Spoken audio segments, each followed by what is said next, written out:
नमस्कार करता हूं। मध्य प्रदेश कृषि प्रधान राज्य है और इसलिए हमारी चिंता ये रही कि हम फसलों का उत्पादन बढ़ाने के लिए कैसे किसानों को विशेष सुविधाएं दें। बदनावर में मेरे साथी जानते होंगे, एक जमाना था जब मध्य प्रदेश में केवल 7.5 लाख हेक्टेयर जमीन में सिंचाई होती थी।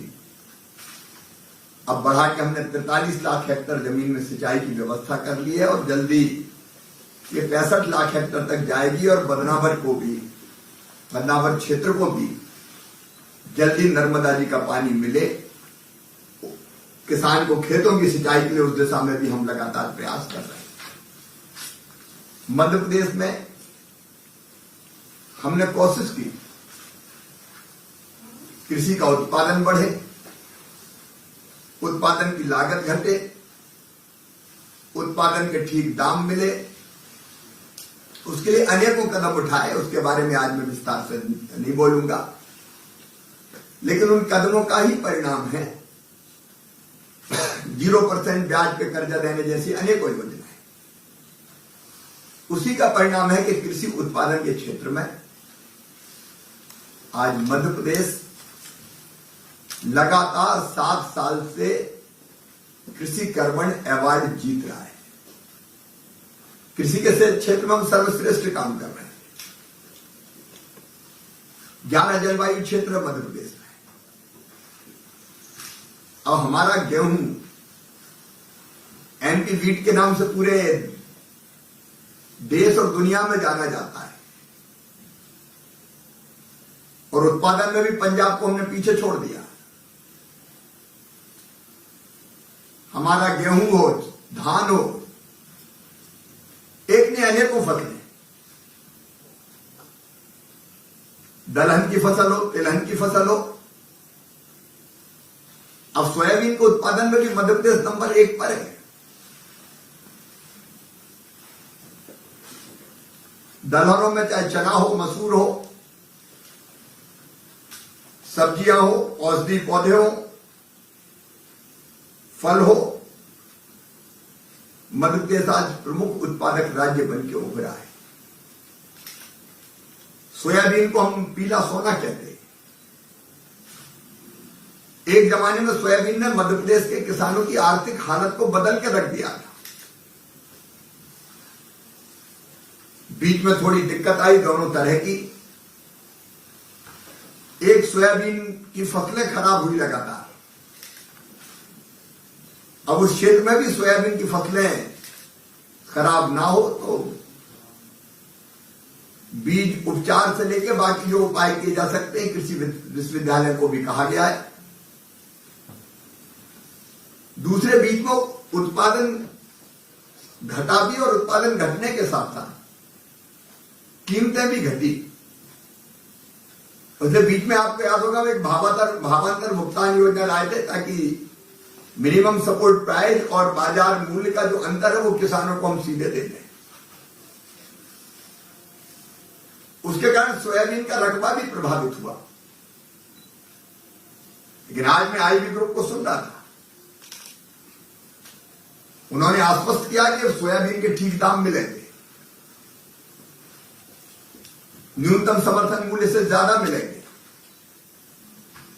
और राजवर्धन जी कह रहे थे कि तेल भी सस्ता मिलेगा। तो आम का आम और गुठलियों के दाम, उस तरह का ये प्रयास है। सोया इंडस्ट्री को हमको फिर से खड़ी करना है और उसमें बदनावर को जो आज सौगात मिली है उस दिशा में एक बड़ा कदम है ये। आपका एकीकृत सोया प्रसंस्करण और पशुधन फीड संयंत्र, ये दोनों काम करेंगे। और राजवर्धन जी कह रहे थे कि ये अभी तो शुरुआत है 360 करोड़ से, आगे ये और निवेश बढ़ेगा। आईवी ग्रुप ने वैसे ठीक फैसला किया है, मध्य प्रदेश को चुना है और मध्य प्रदेश में भी बदनावर को चुना है। ये आसपास पूरा सोया उत्पादक क्षेत्र है, थोड़ा सा किसानों को प्रोत्साहित कर देंगे तो फिर सोयाबीन का बम्पर उत्पादन होगा और किसानों को ठीक दाम मिलेंगे, तो निश्चित तौर पर सोया का उत्पादन बढ़ेगा। ये सोया प्लांट इसलिए भी जरूरी है कि हम खाद्य तेलों का बड़ी मात्रा में आयात करते हैं, हमको इंपोर्ट करना पड़ता है, उससे हमें हमारी विदेशी पूंजी बाहर जाती है। अगर हमारे यहीं पर्याप्त तेल का उत्पादन होगा तो शुद्ध खाद्य तेल मध्य प्रदेश सहित अपने देश को मिलेगा और इस दृष्टि से इस इकाई को मैं बहुत महत्वपूर्ण मानता हूं। मध्य प्रदेश निवेश के लिए सर्वाधिक उपयुक्त राज्य है और मुझे बताते हुए खुशी है कि कोरोना काल में भी लगातार अलग अलग औद्योगिक ग्रुप्स मध्य प्रदेश में निवेश कर रहे हैं। इसी साल अगर देखें तो दिसंबर तक, अप्रैल से दिसंबर तक 27,856 करोड़ रुपए का निवेश मध्य प्रदेश की धरती पर आया और ये लगातार जारी है। तो अब कृषि प्रधान राज्य तो थे, या कृषि से हम उद्योगों की तरफ बढ़ रहे हैं और उद्योगों में भी फूड प्रोसेसिंग, किसानों का जो कच्चा माल है, उत्पाद है, उसकी प्रोसेसिंग करके वैल्यू एडिशन करेंगे तो उसके दोनों फायदे होंगे। किसान को ठीक दाम मिलेगा और हमारे बच्चों को रोजगार मिलेगा। आर्थिक गतिविधियां बड़ी तेज गति से प्रारंभ होंगी और इसलिए इस निवेश का मैं मध्य प्रदेश में स्वागत करता हूं और आईबी ग्रुप से यह आग्रह भी करता हूं कि और वो मध्य प्रदेश में फूड प्रोसेसिंग के क्षेत्र में निवेश करें। निवेश के लिए अनुकूल परिस्थितियां, इन्वेस्टर फ्रेंडली हमारी नीतियां, निश्चित समय सीमा में क्लियरेंस देना, यह मध्य प्रदेश की नीति का अंग है और बहुत अच्छा राज्य है। मध्य प्रदेश शांति का टापू है, जमीन की पर्याप्त उपलब्धता है, मैंडेज लॉस नहीं है और हमारे लोग सहयोगी मानसिकता के। इसलिए मैं आपको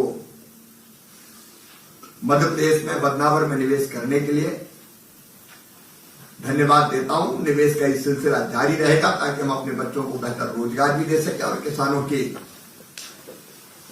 आय को, माननीय प्रधानमंत्री जी का जो संकल्प है दुगनी करने का, तो दुगनी करने का संकल्प भी पूरा तभी होगा जब हम ये फूड प्रोसेसिंग और वैल्यू एडिशन का काम कृषि के उत्पादन के साथ साथ करेंगे। एक बार फिर कार्यक्रम में उपस्थित सभी भाई और बहनों को मैं प्रणाम करता हूं, एक आग्रह के साथ कि भैया मास्क का उपयोग जरूर करो। कोरोना बढ़ रहा है, हमने अभी प्रतिबंध ज्यादा नहीं लगाए, नाइट कर्फ्यू लागू है, स्कूलों में बच्चे 50% जाएंगे ये हमने तय किया है, बड़े मेले नहीं होंगे ये हमने तय किया, लेकिन सावधानी रखना जरूरी है ताकि हम संकट से बच सकें। मुझे पूरा विश्वास है कि हम सावधानी के तमाम उपाय करके और टीकाकरण के मामले में मध्य प्रदेश ने रिकॉर्ड स्थापित किया है। हमारा पहला डोज, दूसरा डोज लगभग पात्र आबादी को हम लगा चुके हैं। बच्चों का वैक्सीनेशन 15 से लेकर 18 साल का हमारा तेजी से चल रहा है, 15 तक उसको भी पूरा करवा लेंगे। तो आपके यहां भी अगर कोई बच्चे रह गए हो तो 15 से 18 साल की उम्र के बच्चों का वैक्सीनेशन का काम पूरा हो जाए ताकि हम कोरोना से सुरक्षित रह सकें। आप सबको बहुत बहुत धन्यवाद, प्रणाम, नमस्कार। धन्यवाद माननीय मुख्यमंत्री जी, आपने जो प्रधानमंत्री के सपनों को साकार करने के लिए, किसानों के आय को दुगने करने के लिए जो प्रयासरत है, उसमें हमारा आईबी ग्रुप आपके सपनों को साकार करने में निश्चित ही सहभागी बनेगा और यह प्लांट मील का पत्थर साबित होगा।